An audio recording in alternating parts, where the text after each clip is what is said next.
Eux, ils marchent par la foi et non par la vue.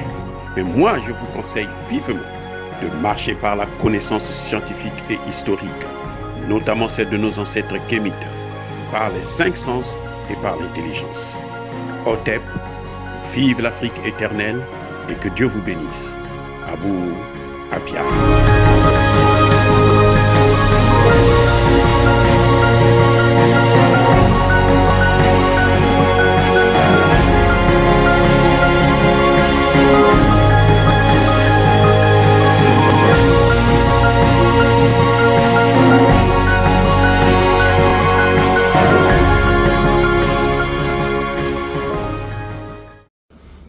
Hotep à tous, bien-aimés frères et sœurs. Au mini-sommet extraordinaire de l'Union africaine pour la situation du Congo démocratique, il y a eu un affrontement géopolitique, géostratégique que beaucoup d'analystes n'ont pas évoqué, n'ont pas soulevé. En fait, ce qui s'est passé à Addis Abeba, dans cette crise congolaise, qui a déjà fait, je vous le rappelle, 18 millions de morts par la faute exclusive de Kagame et ses groupes terroristes comme le M23 qui opèrent au Congo démocratique, dans l'est du Congo, c'est-à-dire dans le nord du Kivu. Alors, à cette rencontre, il y a eu l'affrontement géopolitique et géostratégique entre l'OTAN, l'Union européenne, la Grande-Bretagne, le G7 d'une part et les BRICS d'autre part. Il y a eu donc le monde, je dirais, de la paix et le monde de la guerre. Il s'agissait là de voir, de savoir qui va l'emporter. Et Tshisekedi est l'arbitre de cette situation. C'est Tshisekedi qui doit donner le holà, parce que c'est lui qui doit prendre la décision de se positionner. Va-t-il jouer au non-alignement, revenir aux théories, aux politiques, aux stratégies des années 60? Je ne pense pas. Parce qu'aujourd'hui, nous n'avons plus besoin des non-alignés. Le problème, ce n'est plus question de non-alignement. Il faut prendre position entre la multipolarité et l'unipolarité, la mondialisation et le monde multipolaire. Eh oui, c'est ça en fait en réalité.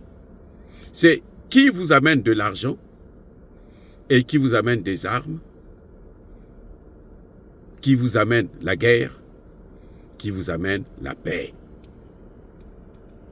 Dans cette première phase de cette guerre, eh bien, Tshisekedi s'est penché du côté des BRICS. Tshisekedi est allé aux BRICS. Parce que, vous savez, la réunion de l'Union africaine, une réunion extraordinaire de l'Union africaine, lesquels qui étaient présents dans la salle, lesquels qui étaient là? Il y avait l'OTAN, il y avait l'Union européenne, il y avait la Grande-Bretagne. Mais il s'agit d'une affaire africaine. Que font-ils là-bas? Est-ce que les Africains vont influencer les décisions de l'Union européenne? Voilà encore une erreur monumentale de la France, des États-Unis, de la Grande-Bretagne, de l'Allemagne et de la Pologne et tous ces pays de l'OTAN. C'est une grave erreur de penser qu'ils vont continuer à dicter la politique africaine depuis chez eux. Donc, dans l'OTAN, dans l'Union européenne, il n'y a pas de pays africain. Aucun pays africain ne fait partie de l'OTAN. Parce que l'OTAN, c'est l'organisation de l'Atlantique Nord. Nous, on est dans le sud. Donc, nous, on n'est pas concernés par ça. Même si on fait des extensions, il faut changer le nom. Les BRICS, ce n'est pas le nord. Les BRICS, c'est le nord, le sud, l'est, l'ouest. C'est les 4 points cardinaux du monde. Eh oui. Donc, les Européens sont venus en masse. Tous, ils étaient là. Pour venir influencer Tshisekedi, pour que Tshisekedi puisse rencontrer Paul Kagame. Tshisekedi a refusé de rencontrer Paul Kagame. Il n'y a pas eu de tête-à-tête entre Tshisekedi et Paul Kagame. Et d'ailleurs, le discours de Tshisekedi était clair, était dur. Mais oui, là, j'ai senti un homme. Moi qui le critique tout le temps, cette fois-ci, en tout cas, je le soutiens. Je le soutiens à 100%. Papa, Kende Likolo. C'était pas facile de prendre une position contraire à celle des États-Unis, de l'Union européenne, de la Grande-Bretagne, alors que Tshisekedi lui-même, il y a quelques années, disait que Emmanuel Macron, c'est son frère. Ce qui ne l'est pas et ne le sera jamais. Je le dis, jamais de la vie. Tshisekedi a choisi le camp des BRICS. Pourquoi je dis ça? Mais l'Afrique du Sud fait partie des créateurs, des membres influents des BRICS. L'Afrique du Sud est africaine, et c'est un pays africain. Donc l'Afrique du Sud, là, quand elle vient là, elle ne vient pas comme observateur ou influenceur. Elle vient comme membre. Et aux solutions, aux problèmes africains, une solution africaine. Donc l'Afrique du Sud est bien placée pour apporter, comment dirais-je, pour soutenir la voix de l'Afrique. Quand l'Afrique du Sud parle, c'est un pays africain qui parle. Quand la France parle, c'est un pays européen qui parle. Et nous n'avons pas besoin de ceux-là qui nous ont pris en esclavage, nous ont colonisés et nous ont néocolonisés et maintenant veulent nous recoloniser. Et c'est ça que la France, les États-Unis, la Grande-Bretagne sont en train de payer, le Canada, l'Australie et autres. C'est ça qu'ils ne comprennent pas. Ils s'attaquent à des dirigeants, ils s'attaquent à Poutine et ils font croire que nous ne réfléchissons pas, c'est Poutine qui nous manipule. Non, ce n'est pas Poutine qui nous manipule. Ce n'est pas Xi Jinping non plus qui nous manipule. Non, ce n'est pas vrai, ce n'est pas ça. Nous réfléchissons, nous voyons ce que nous avons obtenu. Regardez cette guerre, elle dure depuis plus de 30 ans. Elle était gérée exclusivement par les pays de l'OTAN, notamment par les États-Unis, qui se sont servis, mais alors gracieusement, des matières premières du Congo démocratique. La Chine est rentrée au Congo, la Chine coopère avec le gouvernement. Même si la Chine ne donne peut-être pas ce qu'elle devait donner, mais un gouvernement affaibli ne peut pas négocier comme un gouvernement fort. Et ça, quand Tshisekedi est allé en Chine dernièrement, il a amélioré les choses. Ce n'est pas parfait, mais en tout cas, il a augmenté la part du Congo. Alors que les Occidentaux, eux, ils ne traitent pas avec le gouvernement, ils traitent avec le Rwanda. Ils vont signer des accords avec le Rwanda pour les matières premières qui appartiennent au Congo. Et vous demandez, ils demandent à Tshisekedi de négocier avec le Rwanda pour que le Rwanda puisse continuer à faire ce qu'il est en train de faire. Pour que le Rwanda puisse introduire tous les M23 qui sont pour la plupart des Rwandais au sein même de l'armée congolaise afin d'avoir des infiltrés. C'est comme ça que l'armée congolaise a été infiltrée, à travers les négociations où la seule solution, c'est d'intégrer les groupes terroristes au sein de l'armée. Mais quand vous prenez des groupes terroristes et vous les mettez dans l'armée, ce n'est pas une solution.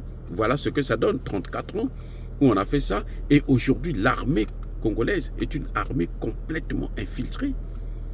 Je félicite les Wazalendo. C'est pour ça d'ailleurs que ce sont les Wazalendo qui font l'essentiel du travail. Les militaires viennent après seulement pour prendre le contrôle. Et on a découvert, beaucoup sont arrêtés actuellement, des militaires congolais qui sont actuellement à Kinshasa pour être jugés. Beaucoup sont arrêtés. Et pas les moindres. Et ceux qui occupaient des hautes fonctions au niveau même de la gestion de cette guerre, de cette crise. Ceux-là qui donnaient des informations aux Rwandais, voilà les positions des autres. Il y a aussi un autre problème que le président Tshisekedi doit certainement régler le plus rapidement possible, c'est celui de la gestion du service de renseignement qui se trouve actuellement dans les mains d'Israël. Il faut qu'il enlève ça des mains d'Israël, parce que Israël, c'est les États-Unis. Et les États-Unis, ce sont les auteurs de cette crise. C'est pour ça que vous voyez, les États-Unis, la seule solution qu'ils ont à proposer à Tshisekedi, négocier avec Kagame. Donne-lui ce qu'il demande. Négocie avec lui. Donne-lui ce qu'il demande. Alors prends tous les terroristes là, intègre-les dans ton armée. Comme ça, Kagame sera encore plus fort au sein de l'armée congolaise. Non. Même les Congolais, pour ceux qui ont travaillé, qui ont été des terroristes, ils ne doivent plus faire partie de l'armée congolaise. L'armée congolaise ne doit plus être infiltrée comme elle l'est aujourd'hui. Et la seule façon d'éviter ça, c'est d'arrêter de négocier avec les terroristes et leur donner, les intégrer dans l'armée. Quand vous les intégrez au sein de l'armée, ces gens-là, demain, vont servir Kagame. Et c'est ce qui rend Kagame fort. C'est pour ça que chaque fois qu'il veut, qu'il n'a plus, il en a perdu beaucoup, qu'il veut maintenant prendre le contrôle de l'armée, ce qu'il fait, c'est qu'il appelle aux négociations et on dit, bon, il faut intégrer les M23 au sein de l'armée. Non. Ils doivent déposer des armes et ils doivent être jugés. Après le jugement, maintenant, on verra comment il faut leur accorder une amnistie afin qu'ils puissent vaguer maintenant à des opérations d'un travail normal, privé. Alors, on trouve d'autres moyens, mais ne plus les intégrer au sein de l'armée. Les Rwandais n'ont plus le droit de faire partie de membres du corps de l'armée congolaise. Que ce soit bien clair. Monsieur Tshisekedi doit prendre ses responsabilités parce que maintenant, là, on ne doit plus jouer. Le peuple a marché tout récemment pour demander encore à ce que tous les pays, les puissances étrangères de l'OTAN, de l'Occident, puissent quitter le Congo et que le président Tshisekedi puisse négocier avec la Russie. En tout cas, le duel entre l'OTAN et les BRICS, la première partie, la première mi-temps est emportée et gagnée par les BRICS à cause de l'Afrique du Sud qui a soutenu ouvertement le président Tshisekedi dans sa position de ne pas négocier avec, de ne pas rencontrer Paul Kagame. Les Américains aujourd'hui ont honte parce qu'ils avaient promis que ça devait s'arrêter quand Tshisekedi leur a donné les matières premières. Maintenant, nous allons récupérer ces contrats-là. Nous allons annuler ces contrats et les donner à d'autres partenaires. Les Indiens sont là. Les Brésiliens sont là. Les Russes sont là. Qui nous apporte la guerre en Afrique, au Soudan, en Somalie? Ce sont bien les Américains et l'OTAN. Qui nous apportent des armes pour nous défendre au Mali, au Burkina Faso, au Niger, au Centrafrique, ce sont les Russes, ce sont les BRICS. Qui nous apporte l'argent? Les États-Unis, en 2008, étaient à hauteur de 43 milliards de dollars par an. En 2022, ils sont descendus à 64 milliards par an. Et la courbe ne cesse de baisser. En 2024, là, c'est sûr, ils seront à moins de 50 milliards de dollars par an d'investissement en Afrique. Pendant que la Chine investit à hauteur de 350 milliards de dollars par an en Afrique. Et nous voyons aussi, je veux vous ajouter une chose, c'est que, comment dirais-je, la Russie, et en 2023, elle était à 23 milliards de dollars par an. Et la Russie est en train d'augmenter ses investissements en Afrique à hauteur de 30%. Ce qui revient à dire que d'ici 5 ans, la Russie va investir plus que les États-Unis en Afrique. Le choix, M. Tshisekedi, est clair. Avec la Russie, le peu de performance des FARDC, c'est à cause des avions Sukhoi qui sont des MiG en provenance de la Russie. Et puis des Russes. Et ce qui vous amène l'argent, ce sont les Chinois et les Russes. Il n'y a pas photo, il n'y a pas match. Donc, Monsieur le Président, les Congolais ne veulent plus des Occidentaux parce qu'ils nous ont trop fait souffrir. Esclavage, colonisation, néocolonisation et recolonisation. N'oubliez pas que le Congo était la chose du président, du roi Léopold II, le plus grand criminel de tous les temps, à côté de Napoléon et Hitler. Donc, vous n'avez pas à réfléchir là-dessus. Vous devrez garder cette position. Vous ne devrez pas rencontrer Paul Kagame, on s'en fout maintenant. Vous l'avez assez rencontré, maintenant on ne veut plus que vous le rencontriez. Voilà, les M23 doivent déposer les armes ou on doit leur mener la guerre. Les États-Unis peuvent continuer à armer le Rwanda. Les États-Unis ont échoué en Ukraine face à la Russie. Alors, si vous avez des difficultés, si vous pensez qu'il faut régler ce problème le plus rapidement possible, faites venir les Russes. Chassez la mission des Nations Unies. La MONUSCO est là seulement pour faire le jeu des Américains. Donc le choix ne se discute pas. En tout cas, la première partie, la première mi-temps a été emportée par les BRICS et nous attendons la suite. Dire cela, c'est inciter à la haine ou à la violence? Non. Yaba, colère, V, Yamaleme. Encore une fois de plus, bien-aimés frères et sœurs, je persiste et je signe. Soyez bénis, soyez abondamment bénis par le Dieu de Kémit et par nos ancêtres angélisés. Mais que tous ceux qui persécutent le continent africain, le pillent et le déstabilisent, qu'ils soient noirs, blancs, chinois, arabes, juifs, indiens ou qui qu'ils soient punis, maudits, foudroyés, neutralisés, écrasés, effacés par le Dieu de Kémit et par nos ancêtres angélisés. Vive l'Afrique éternelle, j'ai dit et j'assume.